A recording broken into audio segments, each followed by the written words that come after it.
नमस्कार, मैं प्रदीप कुमार स्वागत करता हूं आपका मेरे YouTube चैनल प्रदीप कुमार निर्माण पथ में। आज हम बात करने वाले हैं कि क्लाइमेट चेंज और पर्यावरण प्रदूषण किस कारण से हो रहा है और इसको बढ़ावा कौन लोग दे रहे हैं और इसका खामियाजा कौन लोग भुगत रहे हैं। आज हम स्टेप बाय स्टेप इन चीजों के ऊपर चर्चा करने वाले हैं। तो शुरुआत करते हैं फर्स्ट पॉइंट पर कि क्लाइमेट चेंज को बढ़ावा कौन दे रहे हैं। इसके ऊपर क्लाइमेट चेंज कोई आज की समस्या नहीं है, ये धीरे धीरे बढ़ता जा रहा है। परंतु ज्यादातर जो क्लाइमेट चेंज हुआ है, जो बढ़ा है, वो आजादी के बाद में बढ़ा है। इससे पहले क्लाइमेट चेंज का इतना कोई खतरा था नहीं। आजादी के बाद में भी अभी 2000 के बाद में सबसे ज्यादा हुआ है पोल्यूशन। 2000 से पहले स्थिति कुछ ठीक ठाक थी, लेकिन अभी इससे ज्यादा खराब हो चुकी है।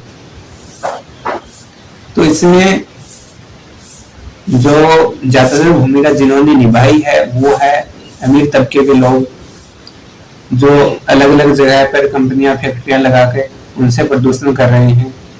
और दूसरी बात, उनका कार्बन फुटप्रिंट बहुत बड़ा है, प्राइवेट जेट है उनके पास में, ये सारी चीजें जो है पोल्यूशन कर रही है। ठीक है। और दूसरी बात यह है कि इंडियन गवर्नमेंट है, उसके भी बहुत बार युद्धाभ्यास के दौरान भी प्रदूषण हो रहा है। जो बड़े बड़े टैंक हैं, मिसाइलें हैं, ड्रोन हैं, उनका युद्धाभ्यास में भी बहुत जगह पर खूब प्रदूषण हो रहा है अलग अलग देशों में। क्लाइमेट चेंज कोई एक देश के बस की बात है भी नहीं, उसको रोकना और उसको करना। ठीक है। तो सभी देश इसमें ये देख लो कि खूब बढ़ चढ़ के भागीदारी ले रहे हैं क्लाइमेट चेंज, जिसमें लेनी नहीं चाहिए लेकिन ले रहे हैं। ठीक है। और दूसरी बात है कि खेती के अंदर भी, खेती किसानी है, उसके अंदर भी आज खूब प्रदूषण हो रहा है। उसमें भी जो जिसे आप देख रहे हैं कि हरे भरे खेत दिखाई दे रहे हैं, तो उसमें प्रदूषण नहीं हो सकता, उसमें प्रदूषण होता है। वो खूब जो साफ जगह दिखाई देती है जिसमें आप फसल लहला रही है, वो उस जगह पर भी कभी पेड़ हुआ करते थे, खूब पेड़ हुआ करते थे। उन पेड़ों को कटाई करने के बाद में वहां पर खेती की जा रही है, उसको प्लाट बना के उसमें खेती की जा रही है खूब अच्छी तरह से।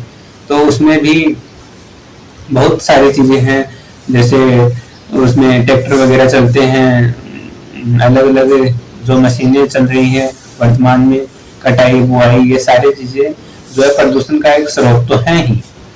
और दूसरी बात यह है कि इसमें आज हमारा जो यातायात का साधन है उनमें भी प्रदूषण हो रहा है, लेकिन हम ईवी पर लाने का प्रयास कर रहे हैं, यह हमारी सरकार कह रही है, लेकिन उससे कुछ फर्क नहीं पड़ने वाला। क्या हुआ, कोई 0.1% पड़ गया तो उससे कोई खास फर्क नहीं पड़ने वाला। हर एक चीज के ऊपर अगर हम बैन नहीं लगाएंगे तो इसमें हमें काबू नहीं कर सकते क्लाइमेट चेंज के ऊपर। वो क्लाइमेट चेंज में बहुत महत्वपूर्ण भूमिका आम आदमी की भी है, जो कि बिना सोचे समझे कार्बन एमिट कर रहा है। ठीक है। आ रही है कुछ बात समझ में? और कार्बन उत्सर्जन का मुख्य स्रोत कोयला भी है, जिससे आज बिजली बन रही है। आज देश के 70% जो बिजली है वो कोयले से ही बन रही है। और कोयले का एक बार यूज होने के बाद उसको दोबारा यूज नहीं ले सकते, तो जो कोयले की कीमत है वो भी दिन प्रतिदिन बढ़ रही है। खदानें और माइनिंग और ज्यादा गहरी करनी पड़ रही है, क्योंकि देश की आपूर्ति कम हो रही है। और इसके साथ ही में क्लाइमेट चेंज को कैसे रोका जाए, इसके ऊपर अलग अलग देश एक जगह पर संयुक्त राष्ट्र संघ के द्वारा इसके ऊपर मीटिंग बिठाई जाती है, इसके ऊपर सभा की जाती है, उनमें समझौते होते हैं, लेकिन उनके ऊपर कोई खरा नहीं उतर रहा। तो क्लाइमेट चेंज को रोकने की जिम्मेदारी किसी एक व्यक्ति या किसी एक देश की नहीं है, सभी देशों की और सभी लोगों की है। क्योंकि श्वास तो सभी लोग ले रहे हैं। अगर श्वास ले रहे हैं तो क्लाइमेट का असर उनके ऊपर पड़ रहा है। अगर आज हम देखें दिल्ली, मुंबई, कोलकाता, इन शहरों की हालत, तो यहाँ पर क्लाइमेट चेंज खूब हो रहा है। ठीक है, यहाँ पर सांस लेना दुर्भर हो रहा है। यानी कि दिल्ली में जो आज लोग रह रहे हैं वे अपने जीवन से 10 वर्ष खो चुके हैं।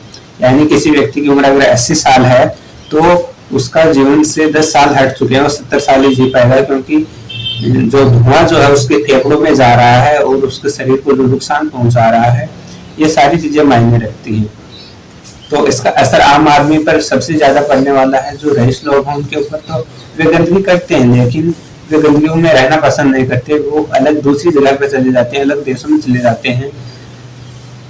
तो आम आदमी को भी इसके प्रति जागरूक होना चाहिए, तभी जाकर हम लोग जो है क्लाइमेट चेंज के ऊपर एक्शन ले पाएंगे, कुछ कर पाएंगे। थोड़ा बहुत जो आम आदमी कर सकता है वो भी नहीं कर पा रहा है।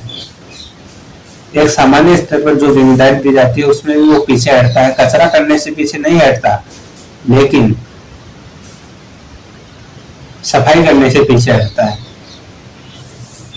आज आम आदमी ने किसी चीज को बख्शा नहीं है, किसी चीज को नहीं छोड़ा है छूता कि वहां पर जाकर वो प्रदूषण न करके आया हो।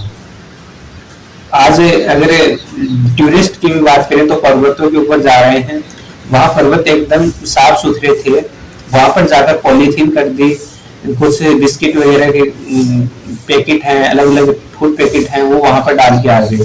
तो वहां पर जो गंदगी है वो आम आदमी ने ही जाकर की है, अपने आप नहीं हो जाती कहीं पर गंदगी। ठीक है, तो और भी बहुत सारी सुंदर सुंदर जगह हैं, वहां पर भी आदमी जाता है, लेकिन वहां पर जाकर कचरा करके आता है, ये उसकी खास बात है। तो आम आदमी को इसके प्रति जागरूक होना चाहिए, तभी जाकर चीजें कुछ समझ आएंगी और जागरूकता बढ़ेगी। ठीक है, खामियाजा आम आदमी ही भुगतेगा, कोई और नहीं भुगतने वाला। अगर धूप ज्यादा पड़ेगी, सर्दी ज्यादा बढ़ेगी, वर्षा ज्यादा होगी, अतिवृष्टि अनावृष्टि कुछ भी हुआ तो उसका असर आम आदमी पर ही पड़ना है, देश की जनता पर ही पड़ना है। अमीर लोगों को इससे कुछ फर्क नहीं पड़ने वाला, पड़ेगा लेकिन उनके बहुत बाद में पड़ेगा, उससे पहले आम आदमी को मरना तय है। आ रही कुछ बात समझ में? तो आम आदमी को ऐसा क्या करना चाहिए जिससे कि कार्बन एमिशन न हो।